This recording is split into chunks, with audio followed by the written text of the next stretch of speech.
তো বন্ধুরা, আজকে আমি কি কাজ করলাম তার একটা ছোট্ট ব্লগ আমি তোমাদের সামনে তুলে ধরতেছি।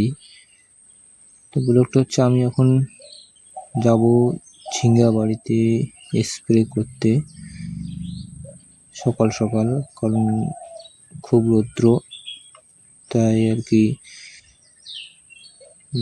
স্প্রে দুপুরবেলা করা যায় না, রৌদ্র থাকলে হয় না, এটা আর কি সবাই বলে।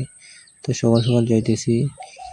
পিছনে আমার বউ ছিল, একটু লজ্জা পাইল, সেলিব্রিটি এখনো হয়নি, তাই হয়তো ক্যামেরার সামনে আসতে লজ্জা পায়।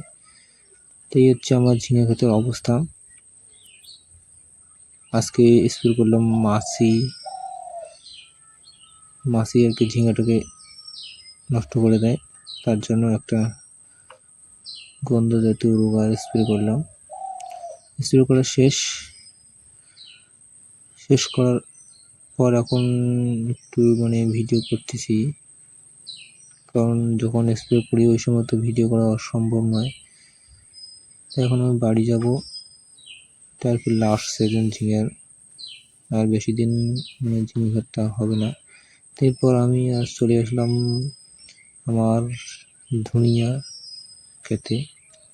ক্ষেত বলা চলে না, এই ছোট্ট আর কি পার্টি একটা, এখানে ধনিয়া চাষ করি। তো ধনিয়ারও অবস্থা খারাপ, বৃষ্টিতে ধসা। এরপর ছেলে যাবে মামার বাড়ি, তাই ছেলেকে সাজিয়ে দিয়েছে, ওকে গাড়িতে রেখে দিয়ে আসবো।